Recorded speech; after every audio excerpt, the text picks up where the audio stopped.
Então, sejam todos bem-vindos. Eu sou o Padre Giovanez, aqui sou presidente aqui do grupo de apoio aos presbíteros, juntamente com a nossa equipe aqui. Tá aqui tem o Padre Fausto. Se apresenta para nós aí, Padre Fausto. Boa noite, agora sim. Padre Fausto Marinho, presidente da CRP Sul 1, e eu sou de São Paulo, né, da Diocese de São Paulo. Isso, o Padre Fausto também faz aí parte do grupo de apoio aos presbíteros, né? Do nosso presidente regional Sul 1. Eu sou Marcelo Barros, sou monge beneditino, estou em Recife, com licença de saúde, então não estou no mosteiro, estou com minha família, com permissão do abade. Vamos ouvir a fala do Padre Elício daqui a pouquinho, mas aqueles que desejarem fazer alguma pergunta, algum questionamento, pode deixar aqui no chat, né? Que a gente vai estar aí também acompanhando o chat. No final nós vamos ter um tempinho para perguntas, questionamentos, né? Sobre essa temática tão importante, né? Da questão do luto, né? Superando a dor da perda. E, mais uma vez, a gente quer dar as boas-vindas aqui ao Padre Lício, né? Mais uma vez está conosco. Esse ano, já no primeiro semestre, esteve nos falando aqui a respeito do suicídio. Ele que é especialista, né, dentro dessa área, em prevenção ao suicídio. Ele também é membro da Associação Brasileira de Estudo e Prevenção ao Suicídio, é palestrante, autor aí de diversos livros, né, entre eles um livro que, inclusive, eu tenho aqui, Padre Lício, que é Foram Deixados para Trás, né, então, reflexão sobre o fenômeno do suicídio, acolher e se afastar, relações nutritivas ou tóxicas. E a gente também tem esse livro, né, que é Superando a Dor da Perda de Quem Você Ama, juntamente com o jornalista Rodrigo Luiz dos Santos, né?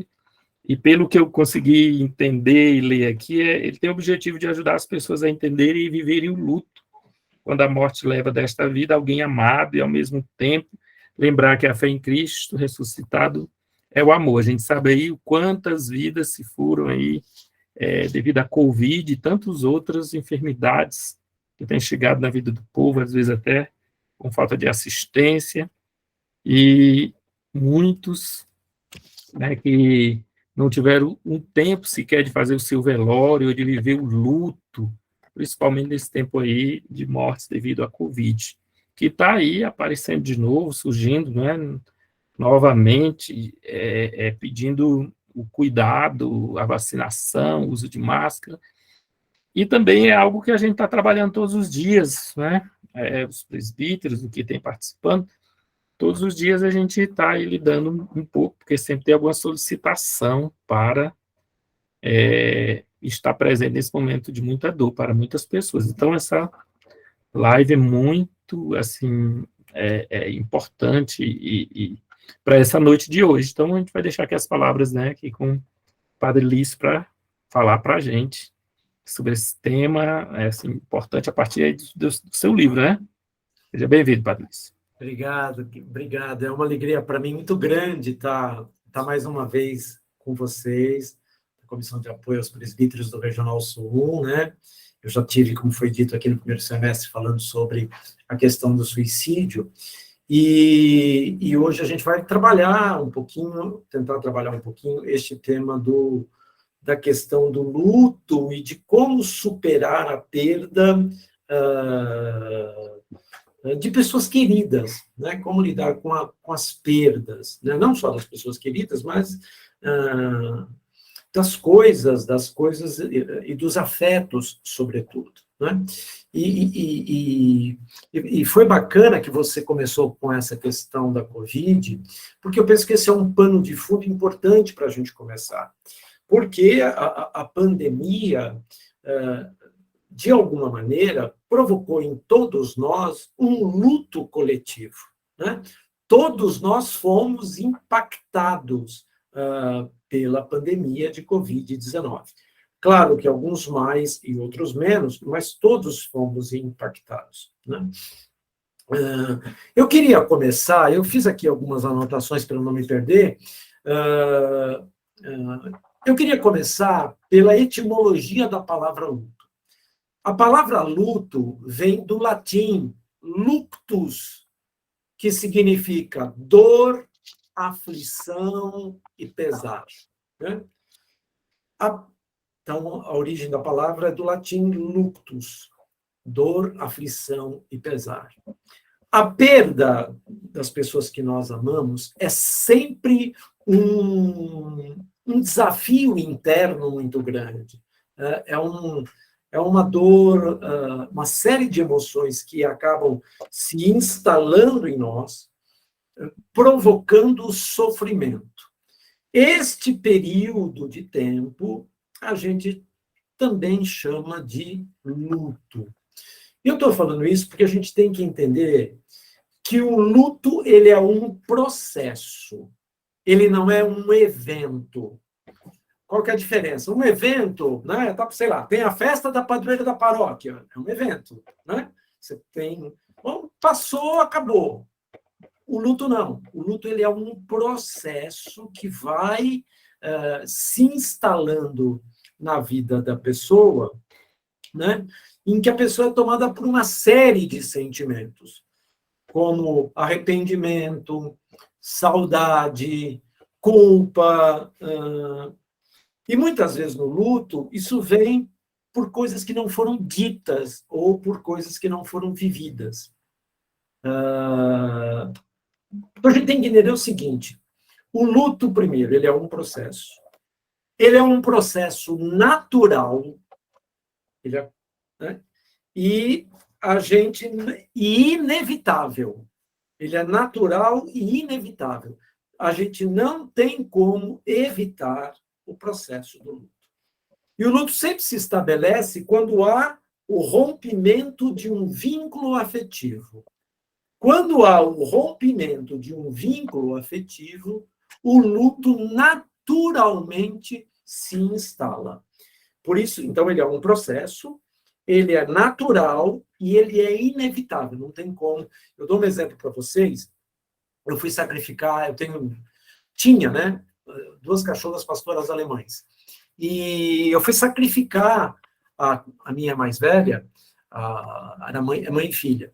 E eu fui sacrificar. Liguei para a veterinária, a cachorra estava com câncer e tal. Levei para a veterinária, marquei a eutanásia, pedi para a veterinária se eu podia ir ver, ela falou que sim, eu fui, levei a cachorra, tal, colocamos a cachorra naquela mesa que tem, né, de veterinário e tal. E aí eu fiquei ajoelhado, olhando no olho da minha cachorra. Quando a veterinária, eu tinha marcado, eu sabia que a cachorra ia morrer. Quando a veterinária disse assim: Padre Lício, eu agora vou injetar o anestésico. Imediatamente, naturalmente, eu comecei a chorar, a despencar, a chorar. E depois ela falou: agora eu vou dar a injeção da parada cardíaca. Né? Então, eu estou dando esse exemplo que parece bobo, mas é assim, para explicar que o luto ele é um processo natural. E ele automaticamente, inevitavelmente, se instala em nós quando há o rompimento de um vínculo afetivo. É importante que a gente diga também, nesse início, que uma das grandes dificuldades que a gente encontra é o que falar para a pessoa enlutada. A gente tem uma tentação de falar muito, né? E, sobretudo, nós presbíteros, nós padres, vocês, agentes de pastoral das exéquias que participam, a gente tem uma tentação de falar muito, de tentar consolar as pessoas pela palavra. Né? Eu penso que uma coisa importante é que a gente tem que entender que muito mais do que falar, acolhimento e paciência são atitudes que sempre devem estar presentes. Muitas vezes a gente fala e acaba não consolando a pessoa, o enlutado, a enlutada. Por quê? Porque quando a gente perde alguém que a gente ama muito, o nosso coração quer colo. O nosso coração quer afeto. o nosso coração quer carinho, o nosso coração, a nossa alma quer aconchego, né? E por isso é importantíssimo que, sobretudo, nós presbíteros e vocês, agentes da Pastoral de Ezequias, tenham sempre uma postura acolhedora. Eu gosto muito de etimologia das palavras. Já pararam para pensar na palavra acolhedor? Quem é acolhedor? Acolhedor é aquele que acolhe dor. Simples assim. Acolhedor é aquele que acolhe dor. Né? Então, assim, o luto, ele também, além disso, ele é um processo individual. Cada um de nós o vive à sua maneira. Não existem receitas prontas para quando a gente supera o luto, porque isso depende do tipo de perda que a gente teve. Dou um exemplo. A minha cadela, em 2 meses, eu superei o luto dela. Meu pai, como vocês sabem, né, vários viram a minha live no primeiro semestre, meu pai se matou, né? Meu pai morreu por suicídio quando eu tinha 13 anos, ele 43. E foram 30 anos para poder elaborar o luto da perda do meu pai e o estrago emocional que o suicídio dele provocou na minha vida. Então, depende do tipo de perda, e cada um de nós tem o seu tempo, o seu tempo para poder elaborar. Há uma cientista que eu queria trazer para a nossa conversa, uma referência acadêmica, que é a doutora Elisabeth Kübler-Ross.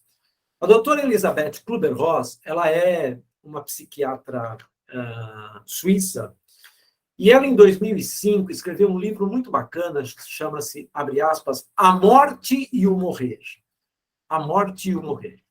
E a doutora Elisabeth Kübler-Ross, ela vai apresentar nesse livro as que ela chama de 5 fases do luto, né? Importante a gente entender o seguinte, ela explica que as fases não são uma coisa que evolui, né? Você não passa de uma para outra, mas ela separa pedagogicamente o luto em 5 fases, que nós vamos ver daqui a pouquinho quais são. E ela, ao mesmo tempo, diz que viver ou passar as 5 fases do luto não significa o fim do sofrimento, mas um período em que a pessoa aceita a realidade da perda. O final do luto, na verdade, é um grande processo é o final de um processo de aceitação da perda do vínculo afetivo que foi rompido. Então, eu queria passar brevemente por esses 5 estágios. Né?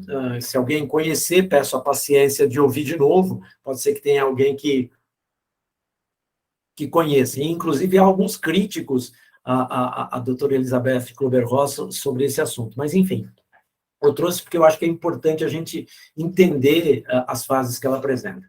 As 5 fases, para ela, o luto consiste em 5 fases. A primeira fase que ela identifica, ela chama a fase de negação. Então, essa é a primeira fase. A dor é tamanha da perda que o indivíduo nega a perda. Ele acha que é um engano, ele acha que é uma pegadinha,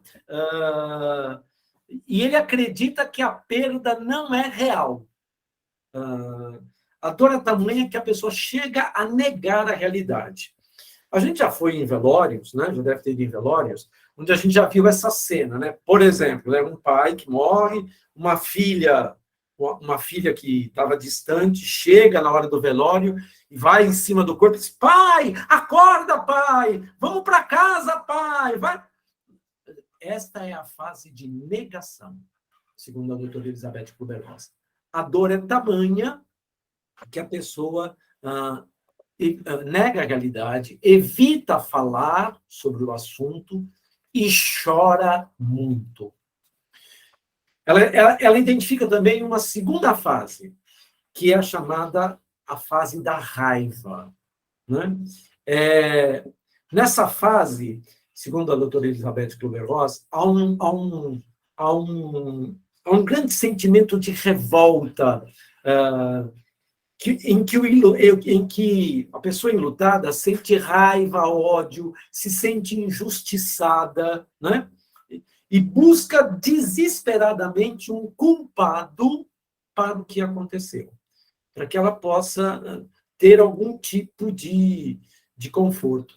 E muitas vezes a pessoa culpa a si mesma. Não muitas vezes a pessoa culpa a si mesma. Terceira fase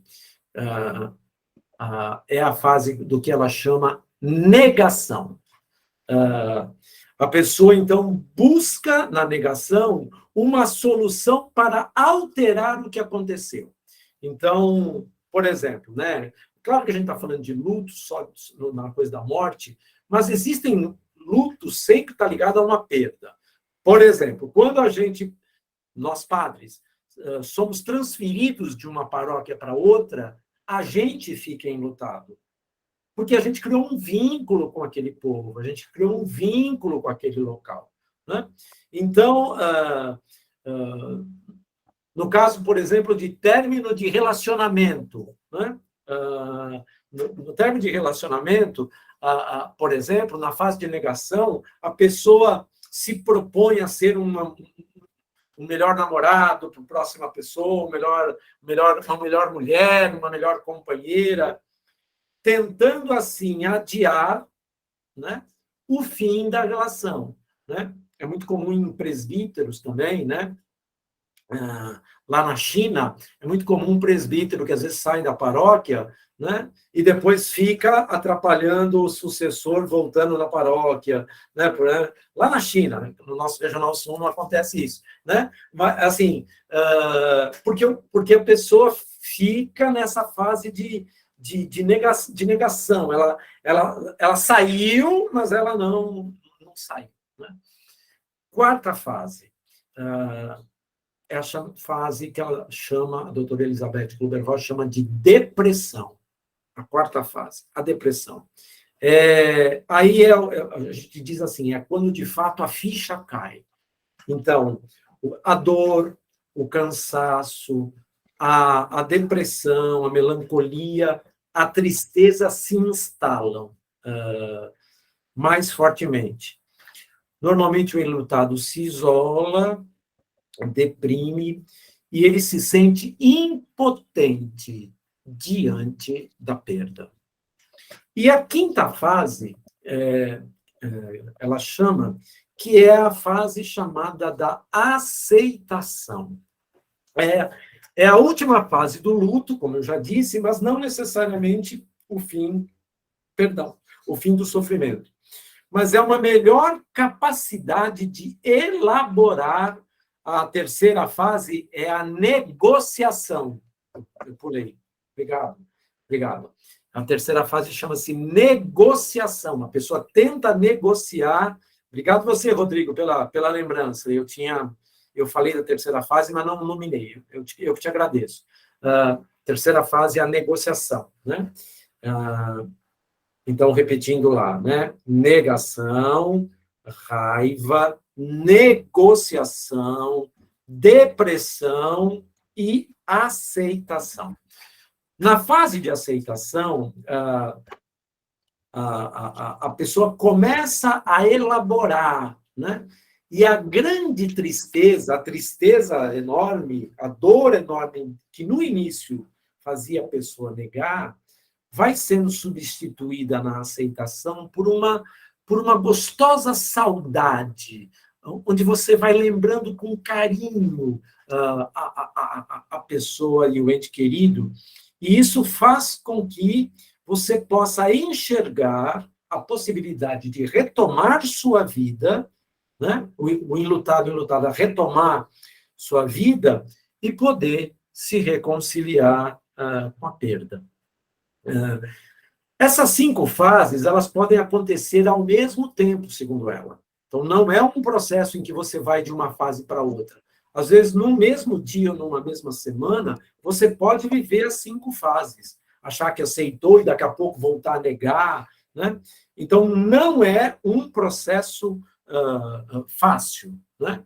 Então, ele nunca é um processo fácil, e por isso ele varia de pessoa para pessoa. E muitas vezes, os enlutados buscam, digamos assim, conforto e consolo em coisas prejudiciais. Então, buscam conforto e consolo, às vezes, no consumo abusivo de álcool, no consumo de droga, em processos de autolesão, né? Como maneira de sentir conforto. É importante a gente entender, gente, que a dor do luto, ela precisa ser sentida e vivida. O luto só é superado se ele for vivido. Se ele não for vivido adequadamente, ele não pode ser superado, né? Como superar a dor, né? Que é o tema da nossa live, né? Também, falando do luto. Quer dizer, como superar a dor da perda de quem a gente ama?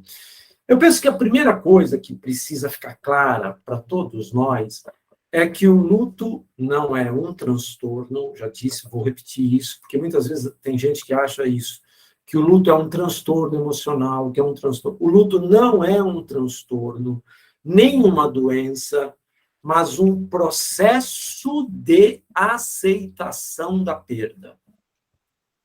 E todos nós sofremos pela perda de pessoas, coisas, pets, animais, enfim.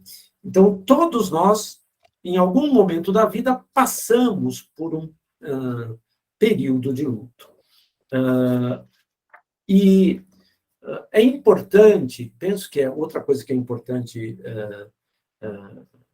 ressaltar, é que muitas vezes a gente não consegue superar o luto sozinho, né? É muito comum, eu convivi, e o padre Marcos, o padre Bettenberg também conviveram, nós convivemos com um padre muito idoso, talvez o padre Fausto tenha conhecido de nome, os padres da Arquidiocese de São Paulo, que era o padre Carlos Guilho, o padre Carlinhos, ali da Basílica da Penha. Nós moramos com ele, o padre Bettenberg, o padre Marcos e eu moramos juntos. E eu me lembro que o padre Carlinhos era um padre idoso, né? Enfim. E o padre... Obrigado, Fausto. Eu sei que você lembrava dele. A gente via muito o padre Carlinhos, o padre idoso, ele dizendo assim, Deus esqueceu de mim, Deus não me chama, né? Ele era meio... Ele tinha um humor assim, muito fino, muito requintado. Ele dizia para nós assim, acho que Deus esqueceu a minha ficha, né? Para chamá-lo e tal, né? Então, assim, é importante que a gente possa ter claro isso, né? Que é um processo, né? É um processo. E é um processo difícil de passar e de elaborar, né? E eu estava dizendo isso, né? Se, por exemplo, o luto a pessoa não consegue lidar sozinha, é importante que ela busque apoio profissional, a busca de um profissional de saúde mental, ou psicólogo ou o psiquiatra, né? Sobretudo se o luto for complicado. Daqui a pouquinho eu vou dar os diversos tipos possíveis de luto e a gente vai entender um pouco melhor isso. Mas, por exemplo, quando o luto complica, então, por exemplo, a pessoa para de viver, ela deixa de viver e só pensa na pessoa que morreu, ela para a vida dela e vive na depressão, às vezes por meses, por anos, é hora de buscar a gente, quanto presbítero, e a pastoral de Ezequias, motivar a pessoa a buscar ajuda de um profissional de saúde mental, porque aí a depressão, o estresse, a insônia tomam conta da emoção do enlutado e tomam conta da vida da própria pessoa, né? Como elaborar, né? Enfim, eu penso que o tempo, duas coisas ajudam muito. O tempo, o passar do tempo, e, claro, a experiência da fé, né? O tempo e a fé colaboram muito. Eu diria, assim, eu daria aqui 4 dicas, ou 4 sugestões para a gente pensar, né? Porque não tem receita, né? O luto, cada um vive à sua maneira e na sua intensidade. Mas eu queria traçar aqui 4 estratégias que eu penso que deixar aqui 4 sugestões de estratégias, e depois, se nas perguntas alguém quiser acrescentar outras, seria legal para a gente trocar saberes. Primeira estratégia para superar é a gente não se fechar no próprio luto, mas buscar ajuda. Um abraço carinhoso, o colo de um amigo, uma conversa com quem a gente ama de verdade, acalmam as nossas emoções nas horas difíceis. Pelo amor de Deus, gente, não tenhamos medo de pedir, me dá um abraço, me dá, você está carente? Eu quero colo. Né? Eu estou falando isso para nós, porque nós, sobretudo nós presbíteros, temos muita dificuldade disso. Né? Nenhum de nós foi ensinado a ficar de luto. Nenhum de nós foi ensinado a ficar de luto. Por isso, a gente não deve se sentir na obrigação de ser forte o tempo inteiro. Né? Somos todos frágeis, e isso não é vergonha nenhuma. Né? Se o luto está paralisando, então é hora de buscar ajuda profissional. Então, buscar ajuda, não se fechar no próprio luto. 2, não ignore o seu luto. Uma das estratégias que a gente usa para, digamos assim, fugir da dor é fingir que ela não existe. Né? E a morte provoca em nós uma transformação psíquica que só se experimenta com a perda de um ente querido. Né? Por isso que viver o luto é essencial. Por isso que é importante que a gente tome consciência que a gente está enlutado. Por exemplo, voltando lá, por exemplo, da minha cachorra. Todo mundo aqui na paróquia sabia, e eu dizia, olha, eu estou enlutado pela minha cachorra. Inclusive, alguns fazem, mas padre, você está assim por causa disso? Você perdeu a cachorra? Compra outra. Eu ouvi muito isso. Só que outra acesa, nevermore, né? Outra acesa, nunca mais, né? Então, assim, não ignore o seu luto.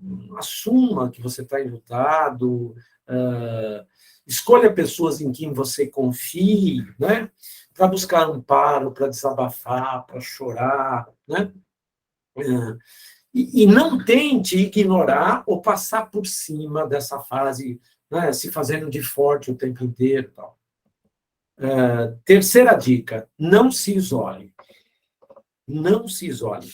Quando nós estamos muito fragilizados e sofridos pela perda de um ente querido, uma das tendências naturais da gente é nos afastarmos da família, dos amigos, da paróquia, dos grupos, dos eventos sociais de modo em geral.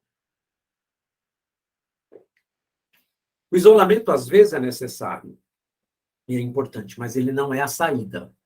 Ele não é a saída mais adequada. Pois, em alguns casos, o enlutado mergulha tão fundo que depois não consegue voltar à superfície, né? Então, mesmo tristes, mesmo deprimidos, quer dizer, não se isole. Busque, como já disse, busque ajuda, busque conforto. Quarta dica, desapegar não é esquecer. Freud escreveu um livro muito bacana, que vale a pena, quem gosta dessa área de psicologia e tal, ele escreveu um livro muito bacana, O Luto e a Melancolia. O Freud escreveu o livro Luto e a Melancolia.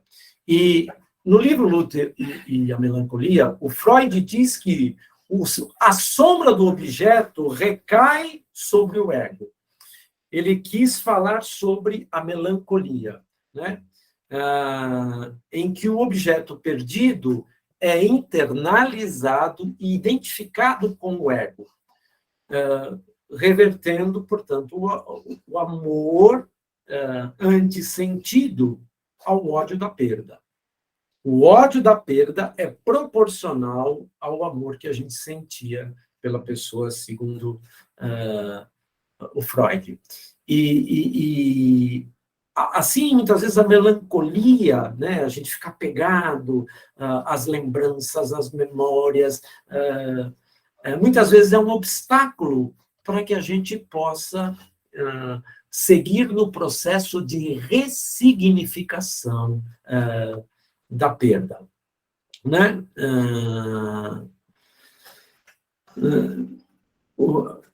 O risco, né? O risco de se desapegar, muitas vezes, é que a gente tem muita dificuldade de restabelecer, de aceitar a perda do vínculo, né? É assim, é a intensidade do vínculo, é a intensidade do laço afetivo que resiste ao rompimento. E, por isso, a dificuldade do luto. Volto para o exemplo dos padres lá da China, né? Muitas vezes, o sujeito é transferido de paróquia, mas aí ele tem, lá na China, ele tem um vínculo, uma intensidade de vínculo com aquele povo, ou com aquela igreja, né? É a minha paróquia, né? E é assim, que depois o indivíduo é transferido, mas ele nunca rompe o vínculo, né, com a paróquia anterior. Eu estou dando um exemplo bem nosso, meio chinfrim, mas bem nosso, para mostrar que é a intensidade do vínculo que dificulta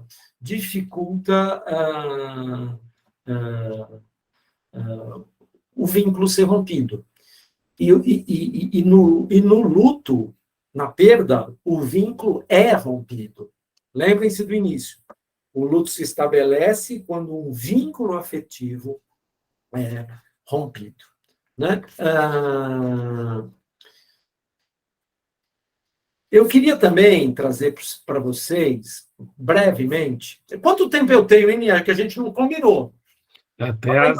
Porque se deixar, eu falo 3 horas e 45 minutos. Para um público categorizado desse, então... Então, nós temos aqui até as 10 horas, não tem mais muito tempo, porque depois a gente a gente vai entrar com perguntas, questionamentos aqui, que vai estar aberto para perguntas, aí, então, claro, nós vamos continuar falando, né? Tá, então eu vou terminar dizendo assim, como ajudar uma pessoa em luto, né? Eu acho que, em primeiro lugar, ter empatia. Em primeiro lugar, ter empatia. Então, colocar-se no lugar de quem sofreu a perda. 2, não minimize a dor do outro. Só sabe o tamanho da sua dor a pessoa que a sente. Mas você está assim por causa da sua cachorra? Você está assim porque... enfim, né? Não menospreze, não desqualifique, não minimize a dor do outro. Respeite o momento de silêncio do outro. Quando a gente está enlutado, a gente quer silêncio, a gente quer, às vezes, ficar quietinho. Dicas. Cuidado com o que falar. Frases como, isso vai passar, não é legal dizer. Substitua por, se você achar que tem que dizer alguma coisa, dê um abraço carinhoso e diga 3 coisas. Eu sinto muito. Um abraço carinhoso e afetivo, e você dizer eu sinto muito, pode ser mais enriquecedor e mais confortador do que milhares de palavras, né?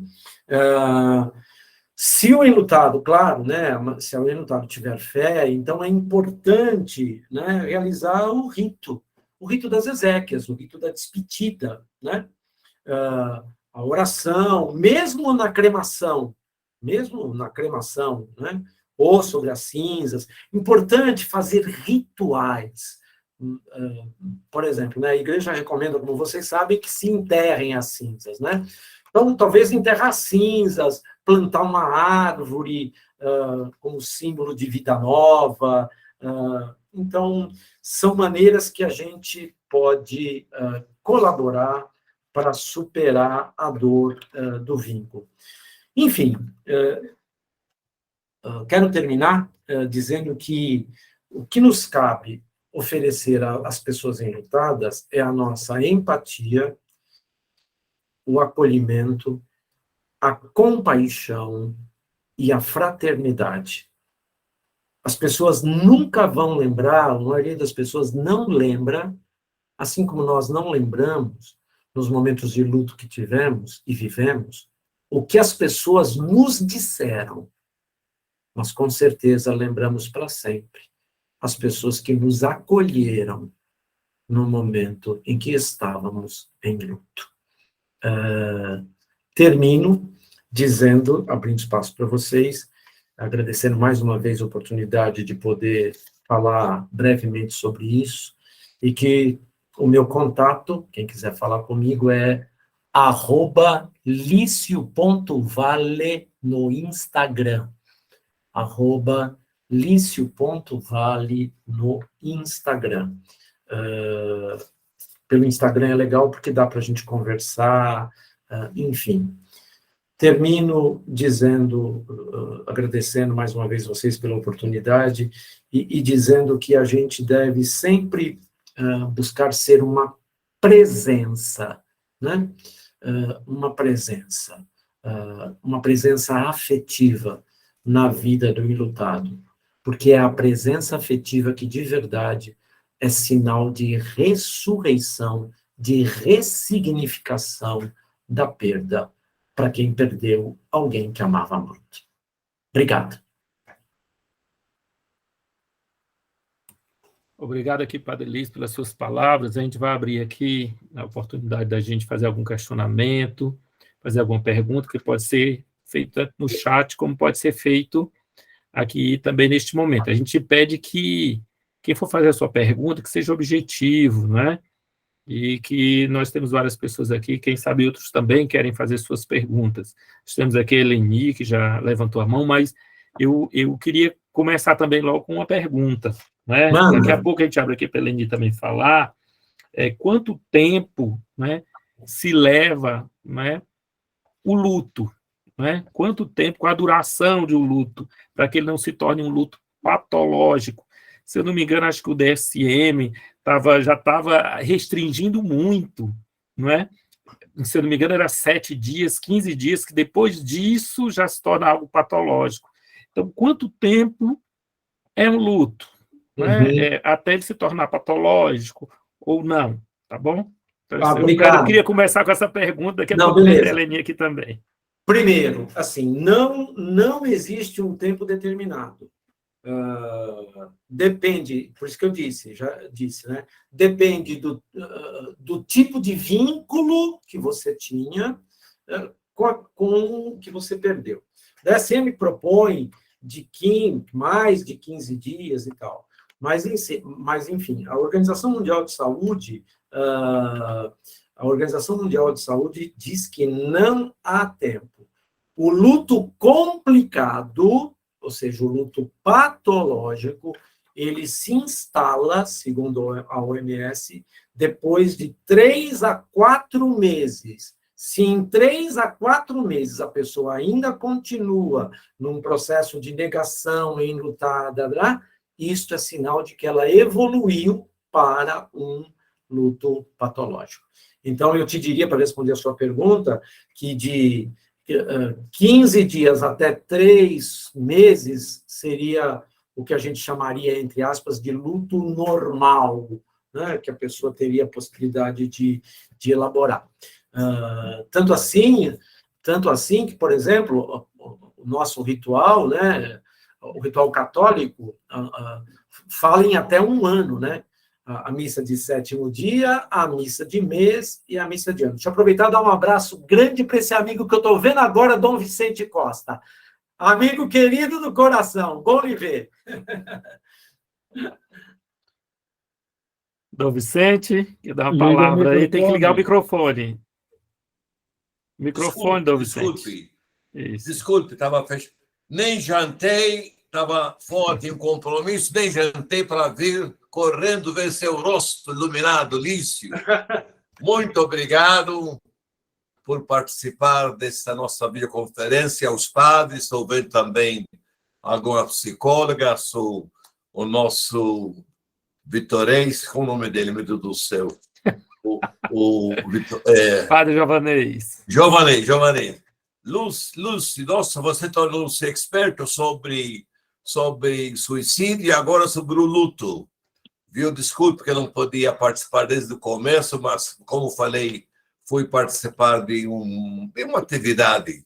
Mas muito obrigado a vocês todos. Eu vou participar um pouquinho e que Deus abençoe cada vez mais nossos presbíteros e Amém. as psicólogas que nos ajudam, o Fausto, querido, o Jorge, enfim, tantos amigos e amigas. Irmã Fátima. Muito obrigado, Lício. Continua, por favor, não quero atrapalhar mais. Isso. Não, obrigado. Uma alegria grande é o senhor. Isso. Então, você sabe quanto que o senhor é amado e querido. Somos amigos há muitos anos. Quando o senhor era bispo novo, lá em São Luís, lá em Era Londrina. feliz, eu não sabia. Como chamava aquele lugar? Não me lembro, enfim. São Luís. São Luís, perto de Londrina, isso mesmo. São Luís. Obrigado. Isso. Só lembrando, Dom Vicente é aquele que acompanha, né, o bispo emérito de Jundiaí, acompanha o nosso grupo de apoio aos presbíteros, tá bom? Temos aqui 2 mãos levantadas, Eleni, temos José Sávio. Eleni, por favor, ligue seu microfone, faça a sua pergunta. Depois a gente vai ouvir aqui o José Sá também com a sua pergunta. Eleni, por favor, ligue o seu microfone.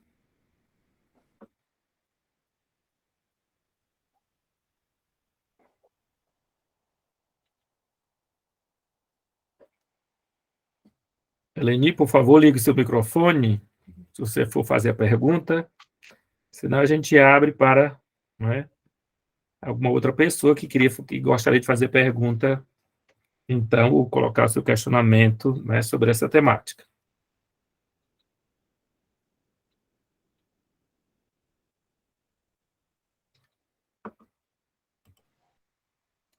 Mais alguém gostaria de fazer? Estão me ouvindo agora? Ah, sim.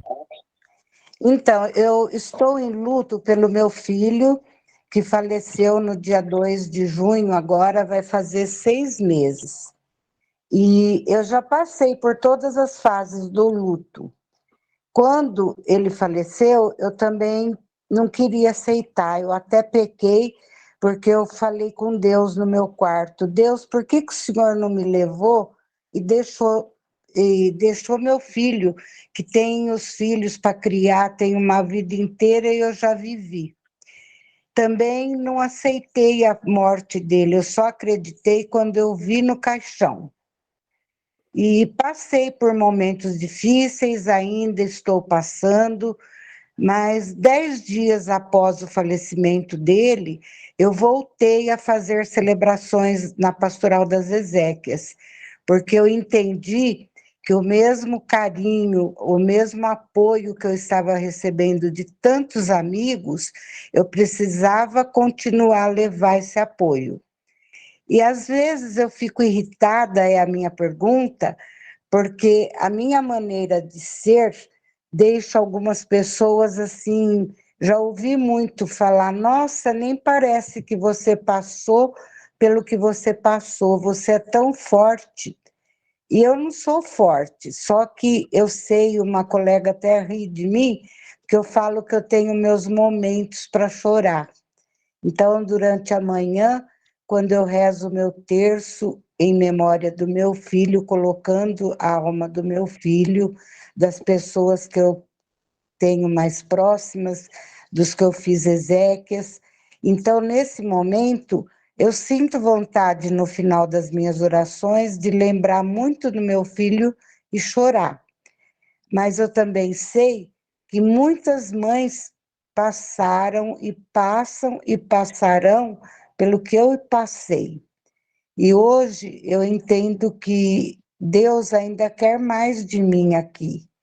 Então, também aceitei a morte do meu filho com tristeza, mas aceitei porque aceito a vontade de Deus.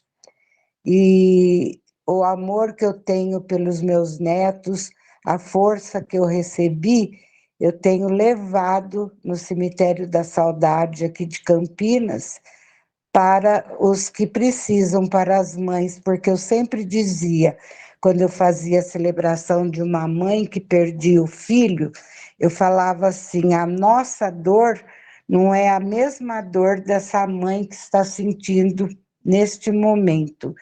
E, de repente, eu senti.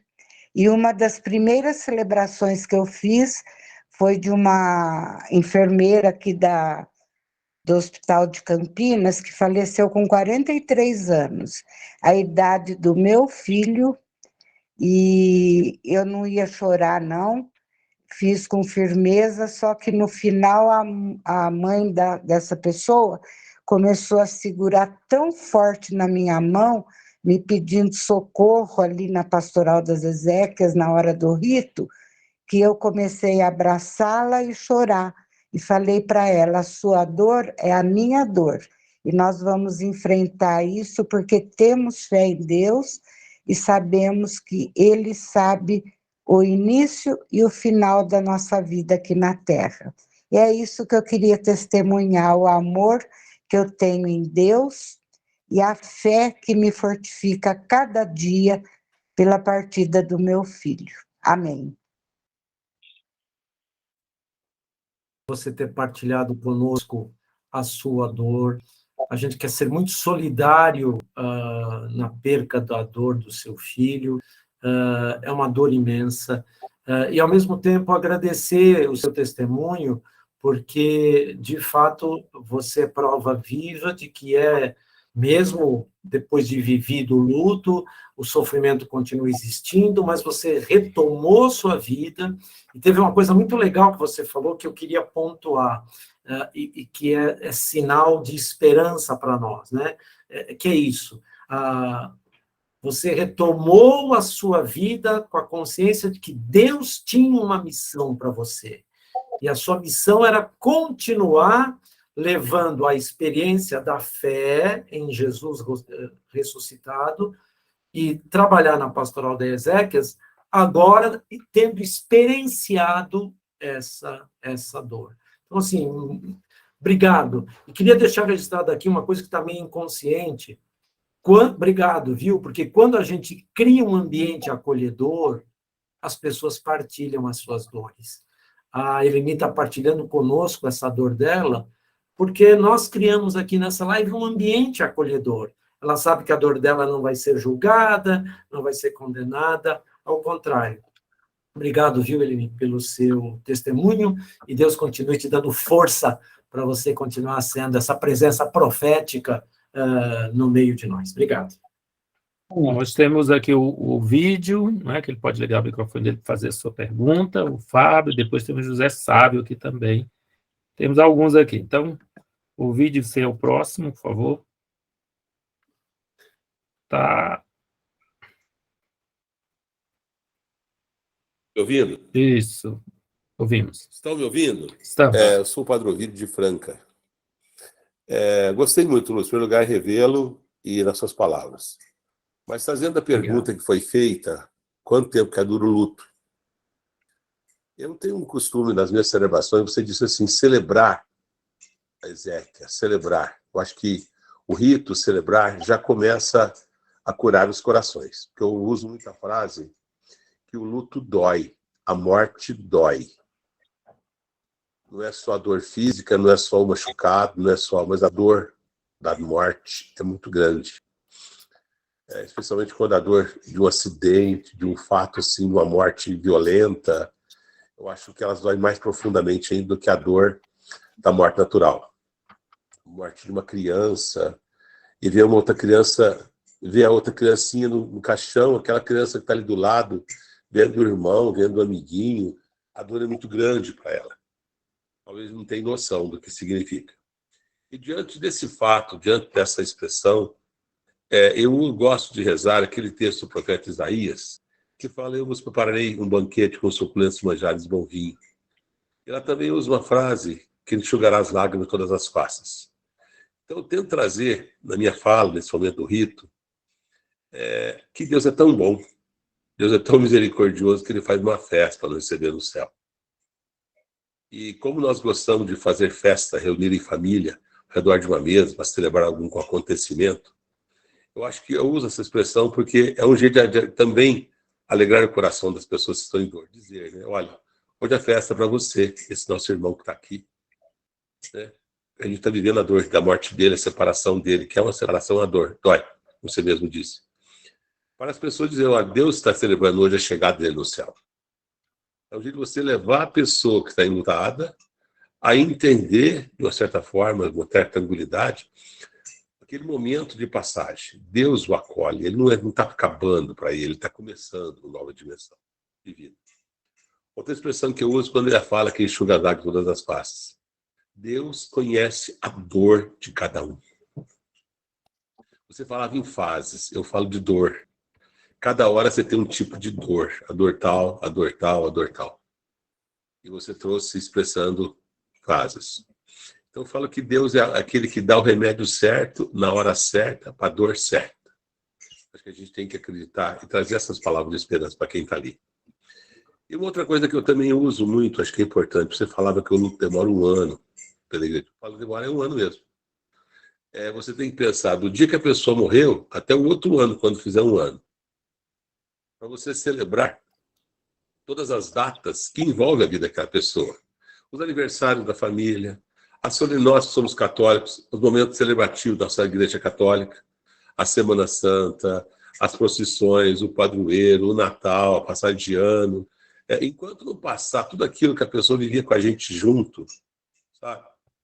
Sem ela, você vai viver esse luto. Então, assim, eu trago essa informação no sentido de dizer, o luto acontece. Tem sim aquilo que você disse, o luto patológico. Não é só 6 meses, tem pessoas que estão 6 anos, 10 anos, 20 anos, ainda vivendo uma depressão profunda por aceitar a morte. Passar pela dor. E precisa, sim, conforme você mesmo disse, de um cuidado médico, senão a pessoa vai fazer o pior. Então, acho que é importante tudo que você disse para nós hoje aqui, mas eu fiz questão de partilhar um pouco do que eu faço, sabe? E saber acolher. Você usou uma outra frase aí, acho que é importante retomar, as pessoas que chegam lutadas até a gente, sabe? Você trouxe palavras que é importante, saber acolher essas pessoas. Quando elas chegam, elas estão no fundo do poço. E às vezes, a gente, o padre, a primeira pessoa que está tendo coragem de falar. Às vezes ela não tem coragem de procurar um psicólogo, não tem coragem de procurar um médico, às vezes ela não fala para ninguém, nem para a família, mas é para você que vai falar. Então, saber, eu falo que mais do que acolher, como você mesmo diz, acolher a dor, né? Acolhedor, sentir a dor também do outro naquele momento é importante para a gente. Então, obrigado por essas palavras que você trouxe para nós hoje aqui e que estamos vivendo. Com certeza, tem muito que aprender com aqueles e aquelas que vivem o luto do nosso lado. Nós temos muito que aprender com eles para poder acolher também aqueles que chegam até nós. Obrigado pela presença e pela oportunidade. O vídeo muito legal, obrigado você, muito bom te rever, fazia muito tempo que eu não te via, muito bom. Obrigado e obrigado por essa partilha de fraternidade, partilha de saberes. Obrigado, irmão querido. Isso. Fábio, por favor, depois José Sávio. Padre Lício, o senhor veio aqui a Franca e nos ajudou muito com relação ao tema suicídio, né? Então, hoje eu coloco aqui uma pergunta para uma reflexão, mais do que uma resposta definitiva, assim. Eu sei que o luto está também muito relacionado, às vezes, ao remorso. E isso é um dos pontos que traz culpabilidade e que pode influenciar no tempo do luto. Eu gostaria que o senhor fizesse uma relação entre esse tempo de luto e o remorso que acontece. Obrigado, Fábio, obrigado. A culpa, ela é uma das emoções que aparece no luto. Porque no luto, em geral, a gente tem a impressão que vem só a tristeza, só a depressão, né? Mas como nós já vimos durante a live, no luto vem várias emoções. Uma delas, a culpa, o remorso, né? Eu podia ter falado, eu podia ter... Por que ele veio me pedir perdão, ela veio me pedir perdão, eu não perdoei, podia ter perdoado, enfim. É importante, e tem outra coisa importante, no luto por suicídio, agora especificamente no luto por suicídio, a culpa é potencializada, porque no luto por suicídio a gente não sabe o porquê. E muitas vezes quem fica se sente culpado pela morte da pessoa que se autoexterminou, ou se sente culpada por não ter percebido sinais que, eventualmente, a pessoa poderia ter dado, né? Então, a culpa, ela joga um papel, ela tem um papel importante no processo do luto, e a gente, primeiro, trabalha a culpa, a gente trabalha emoções reconhecendo que a gente as tem, né? Então, você só pode elaborar a culpa na medida em que você se reconhece se sentindo culpado. À medida em que você for amadurecendo e minimizando, de acordo com as próprias fases ou dores, como diz o vídeo, né?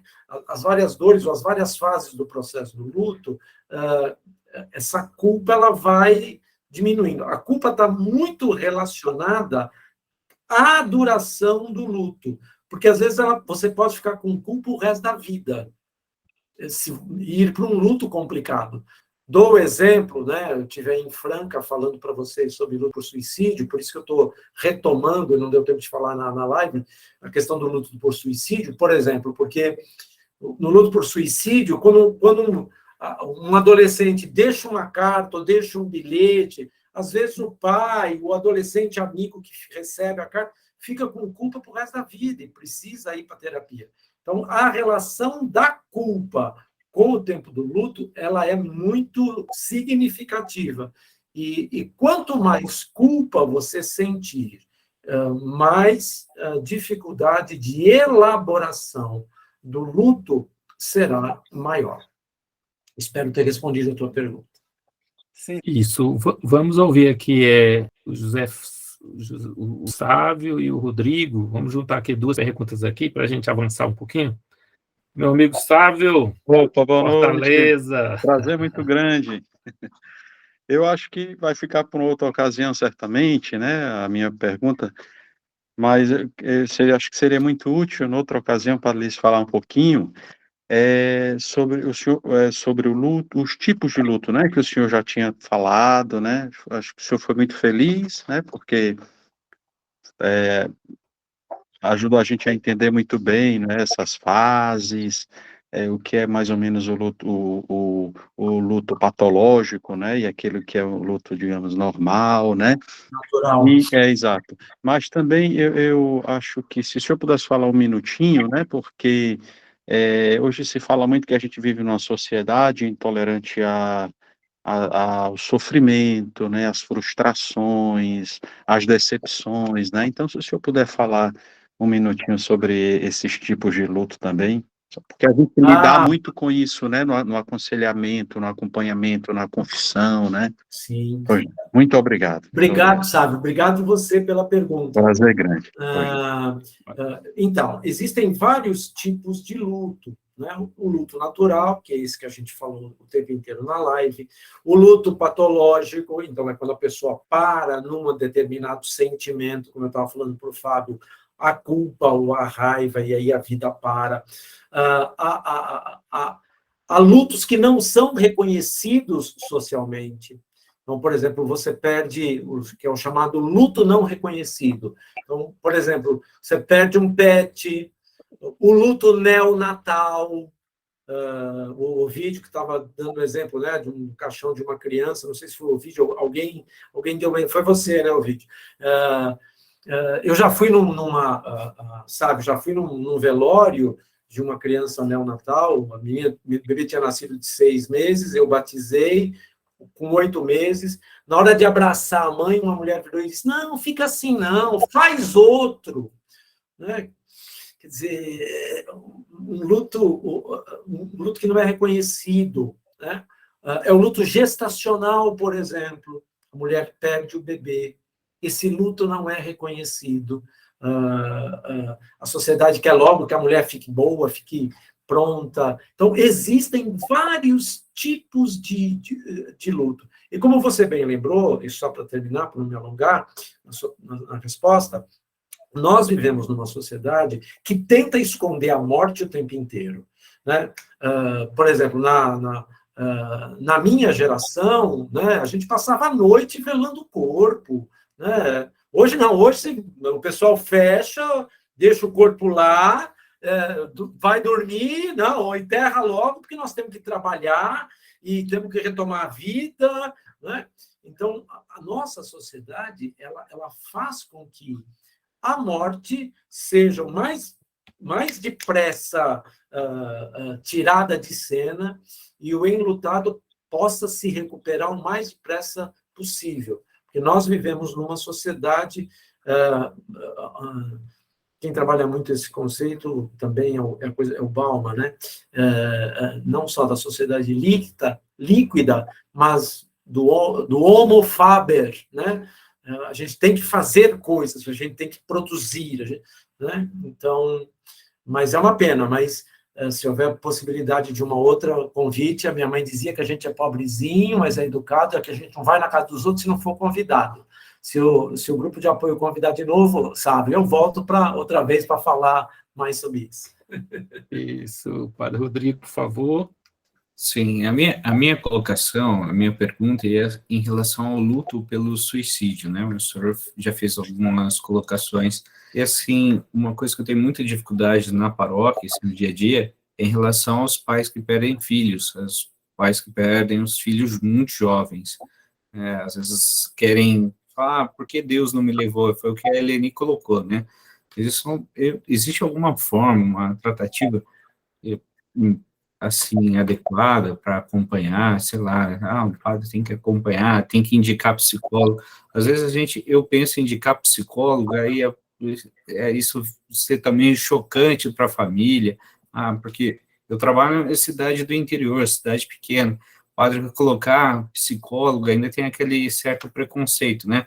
Talvez nós tenhamos mais consciência da importância de um profissional da área da saúde, mas às vezes as pessoas mais simples não têm esta consciência, né? Por exemplo, estou falando de situações que passou aqui na paróquia, uma cidade de 3 mil habitantes, você pega um pai que ajudou a filha a fazer um procedimento estético e a filha morreu na mesa de cirurgia, sabe?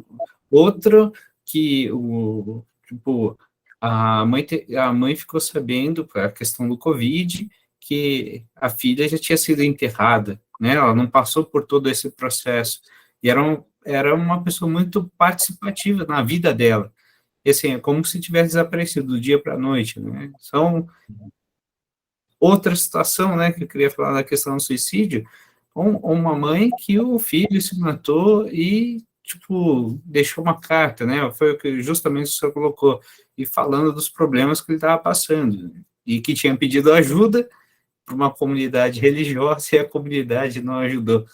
E o pior, eu só fiquei sabendo depois. E eu sugeri que a mãe passasse para essa comunidade para ser atendida. E ela falou, justamente essa comunidade que não quis atender meu filho. Aí eu fiquei sem resposta, né? Se puder me ajudar nesse sentido, eu agradeço. Oi, Rodrigo, eu que te agradeço a pergunta. Então, o luto por suicídio é uma outra categoria de luto, outro tipo de luto. É o que a gente chama de luto traumático. O luto traumático, ele é ligado às formas violentas de morte. Então, sempre é luto traumático, homicídio, acidente de trânsito e suicídio. Por quê? Porque é uma morte inesperada. 2. No caso da morte, do luto por suicídio, os sintomas do luto normal, eles são potencializados, porque não se tem a causa mortis. O porquê morre com a pessoa. E o porquê, a causa mortis é importante porque ela dá sentido à perda. Perdeu, morreu porque teve Covid, morreu porque foi atropelado. Se matou, por que se matou? Né?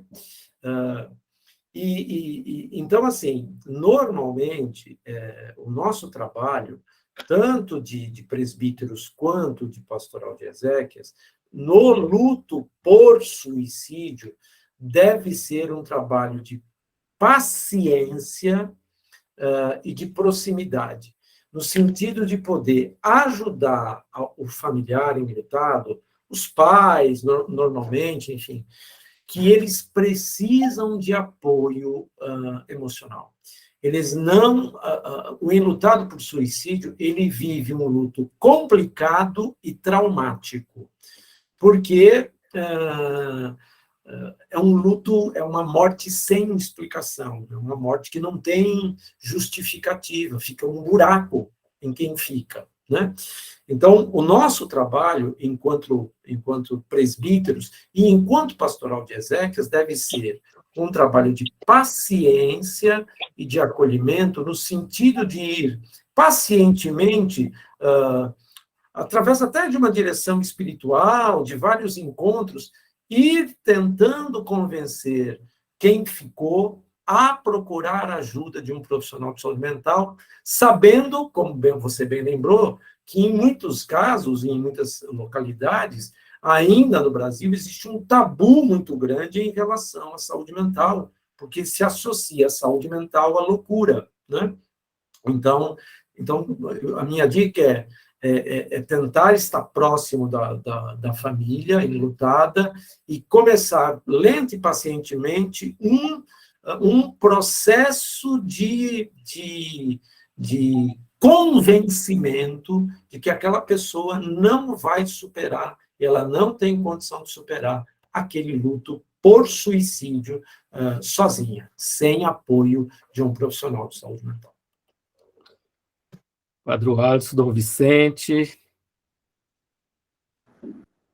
Boa noite.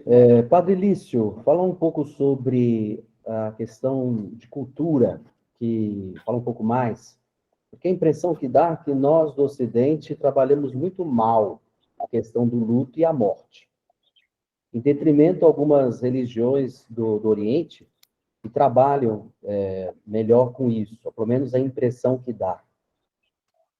Qual é a sua visão sobre essa maneira mais sociológica do luto, falando sobre essa situação do Ocidente e do Oriente sobre o luto? Obrigado, Padre Alisson. Isso vai dar tema para uma próxima live de mais 1h e pouco, estou brincando. Isso tem a ver com as visões de mundo que o Oriente e o Ocidente têm. A nossa cultura ocidental ela é greco-romana, né? Então, ela é muita razão, né? E, ao mesmo tempo, muita razão e muita arte, muita cultura. A cultura oriental, ela é uma cultura muito mais eu vou dizer assim, de fundo espiritual, de fundo espiritual, não no sentido negativo, mas se tem uma visão mais espiritualizada, né?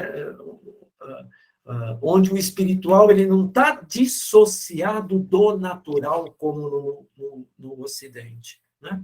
Então, a diferença está na visão na visão de mundo e na base socioantropológica, sociocultural do Oriente e do Ocidente. Então, no Ocidente, a gente vê a morte como fim, a morte como o fim do processo da vida. A visão oriental, ela é outra. A visão oriental, a morte é o início. Por isso que em muitas culturas orientais se faz festa no velório, no funeral, por exemplo, na cultura japonesa, por exemplo, na cultura coreana, se faz festa porque a pessoa foi reintegrada ao natural, né? Ela voltou, né? E ela teve uma ligação espiritual. Assim, então, a base, para tentar não me alongar muito na resposta, a diferença está na visão antropológica, na visão histórica, na visão social e na visão cultural, que são diferentes. Tanto no Ocidente, repito, e a nossa cultura é greco-romana, ela nasce greco-romana, depois se tornará judaico-cristã, a cultura ocidental, e a cultura oriental parte de outras premissas. Brevemente seria isso. Eu queria fazer uma pergunta aqui também, né? Apareceu aqui até de casos aqui também que aparece na paróquia, a respeito de luto de crianças, né? E nesse tempo do Covid, muitas crianças ficaram órfãs de mãe, e eu tive aqui a situação de criança que ficou assim, ficou doente mesmo, uma dificuldade muito grande de continuar a vida. Então, que tem um jeito diferente, né, luto de crianças. Não sei se o padre Liz tem condição de falar alguma coisa nesse sentido. Sim, claro. Falo brevemente. Quer dizer, o luto, a criança normalmente tem muito pensamento mágico, né? Então, ela vive o luto à sua maneira. Primeiro, se ela tem idade da razão, e aí a gente pode discutir, daria uma ampla discussão o que é a idade da razão, mas eu vou brevemente, não vou me perder nisso, mas a criança tem uso da razão, então ela sabe o que está acontecendo, ela tem consciência das coisas, por volta de uns 6, 7 anos de idade. Outros começam a ter mais tarde, depois dos 10 anos, enfim. Aí é uma questão psicológica que eu não quero me perder. Mas quando a criança tem uso da razão, ela percebe, ela sente. Então, como ajudar uma criança? Eu penso que a sua pergunta é mais essa, né? Como ajudar uma criança a viver o luto da perda da mãe, do pai, do avô, da avó, de um ente querido? Primeiro, eu acho que assim, se a criança tem idade da razão, usar palavras simples e diretas. 2, segunda dica, explicar para a criança que, na vida real, a morte é definitiva e não tem volta. Porque, muitas vezes, nos games que as crianças jogam, os personagens morrem e imediatamente ressuscitam. Então, explicar para a criança que, na vida real, a morte é natural. Está muito está muito próximo, dá colo, dá afeto, lembrar dos momentos alegres e felizes que tinha com a mãe, que tinha com a pessoa que ela perdeu. E, por fim, que é uma outra pergunta que está embaixo dessa da sua, mas está muito ligada, a criança deve ir no velório ou não? Quem decide isso?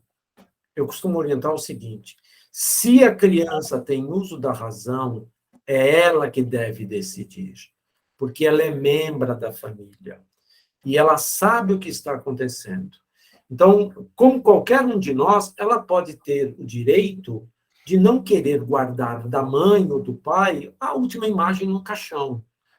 Ela tem o direito de dizer, não quero ir. Então, eu acho que assim, sabe, tipo esconder, virou uma estrelinha, não me parece a solução mais adequada. Porque a criança, uma hora, descobre a verdade, e como a criança tem muito pensamento mágico, não me parece mais adequado fazer isso, porque dificulta, na minha visão, a elaboração do luto. Então, esconder da criança, fingir que não aconteceu, por um lado, não é o adequado, como também obrigar a criança a ir, né? Você consegue imaginar o que traumático que é você pegar tua mãe, beija aí sua mãe, beija o rosto da sua mãe, ela morreu, é a última vez que você... Então, obrigar a ir, ou não obrigar, eu acho que assim, se a criança tem uso da razão, deve-se explicar a morte, deve-se explicar o que ela vai ver no funeral, e quem deve decidir se vai ou não ao funeral é a própria criança, sobretudo se ela tem uso da razão. Isso. A gente tem ainda aqui o Ettenberg, que vai colocar seu questionamento, mas também estamos chegando aqui já no final da nossa apresentação da noite. Mas vamos lá, Ettenberg, fala para nós aqui. Liga o seu microfone aí. Abre o microfone aí, cabra da peste. Vamos, bora! Eu posso falar assim porque a gente é amigo, a gente é da mesma diocese, enfim, namoramos junto quando ele era seminarista. Mas eu não vou contar os podres seus, não, pode ficar tranquilo. Fala, Wittenberg.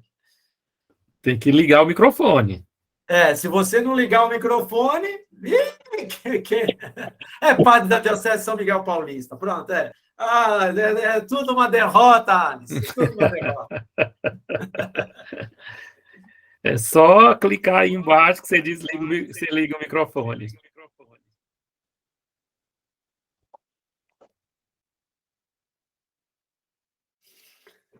Tem um microfonezinho embaixo, dá uma desligada aí. Manda pelo chat a pergunta. Põe no chat, mais fácil. Digita aí, já que o teu som está ruim.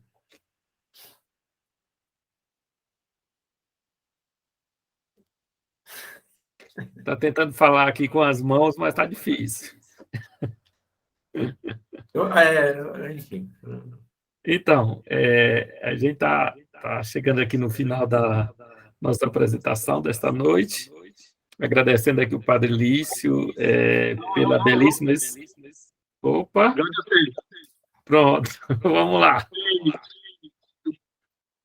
Padre Lício, no início da sua fala, você disse que existem alguns críticos sobre essas 5 fases do luto, em relação à autora que o senhor citou. Por que seria essa crítica? Teria outra forma, fora essas 5 fases, de assimilar o luto? Obrigadíssimo pela sua pergunta, Wittenberg. Porque, assim, os críticos da doutora Elizabeth Kübler-Ross dizem que o processo do luto ele é muito mais complexo e como o Ovídio trouxe, há muitas outras dores ou fases que não estão contempladas nas 5 fases dela. Os críticos dela dizem que as 5 fases da doutora Elizabeth Kübler-Ross não abrangem todas as fases e todos os sentimentos e percalços do processo do luto. Como bem colocou o Ovídio, né, existem outras dores ou outras fases para além das 5 e eu também concordo com esses críticos dela, mas eu penso que ela traz uma colaboração importante, porque ela foi a primeira a... Obrigado, é isso mesmo, Rodrigo, a doutora Elizabeth Kubler-Ross. A doutora Elizabeth Kubler-Ross foi a primeira, digamos assim, a tratar e tentar pedagogicamente nos fazer entender as fases do luto. Mas eu também concordo com os críticos dela e também com o que o Ovídio acabou falando, que existem outras fases, existem outras dores para além dessas 5 fases. Isso. Então, vamos lá, né? Mais uma vez agradecendo aqui o Padre Lício pela belíssima exposição sobre esse tema tão importante que é o luto, que temos que lidar todos os dias, já que é uma quebra de vínculos, né? Vínculo afetivo, então nós estamos aí sujeitos a viver lutos aí em diversos momentos da nossa vida, né? E de diversas maneiras. Então, agradecer a sua exposição desta noite, é a segunda vez, né? Como nós já comentamos aqui, que o Padre está conosco, e já está na nossa lista para estar em outros momentos também. Aqui é um serviço do Grupo de Apoio aos Presbíteros da nossa Regional Sul 1, né, da CNBB,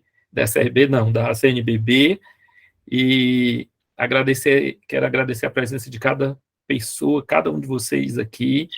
Estamos planejando ainda, para o próximo ano, outras lives, e a sugestão de vocês também é muito importante. Se vocês quiserem nos sugerir temas, esses temas aí para que a gente possa ser objeto de trabalho para nós, é muito bem-vindo, tá bom? O Padre Jorge aqui, normalmente, ele vai editando um pouco esses vídeos, né, já que são gravados também, para depois disponibilizar, né, a quem assim desejar com esses temas. Então, queremos agradecer a todos a presença, a participação, as intervenções dessa noite, e ao Padre Lício, né? Esse ano, então, nós estamos fechando aqui com essa formação de hoje, é a 6ª live desse ano, foram 3 no primeiro semestre, 3 no segundo, e, se Deus quiser, nós estaremos ainda planejando outras lives também para o próximo ano. Mas deixe a sua sugestão, é sempre muito, muito bem-vindo, a sua fala, a sua sugestão para nosso objeto de trabalho aqui, né, com todos. Então, suas considerações, Padre Lício, para encerrarmos. Eu queria, mais uma vez, como sempre, agradecer o carinho, o convite. Foi muito bom rever amigos queridos que eu não via há muitos anos, o Ovídio, por exemplo, o Jorge Demarque, por exemplo, o Dom Vicente, por exemplo. Enfim, obrigado pelo convite. Estou sempre à disposição. E eu penso que é importante, vocês sabem que eu sou especialista em suicídio, né?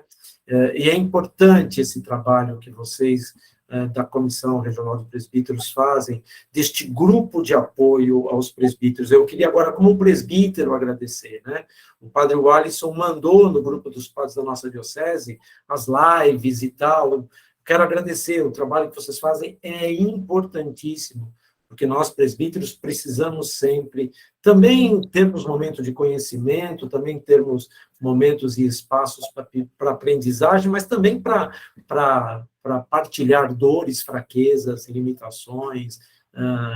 E aquilo que dizia o Marcelo Barros no início da nossa live, ele que teve que sair mais cedo, que a gente tome cada vez mais consciência da importância de estarmos juntos.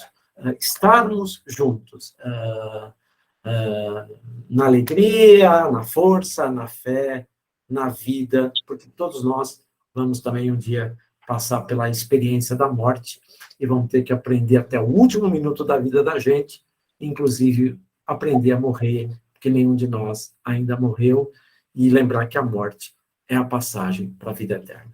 Obrigadíssimo pela oportunidade. Uma boa noite a todos, né? Boa noite, um abraço, Lício. Boa noite, obrigado. Obrigado, Jorge. Padre Lício.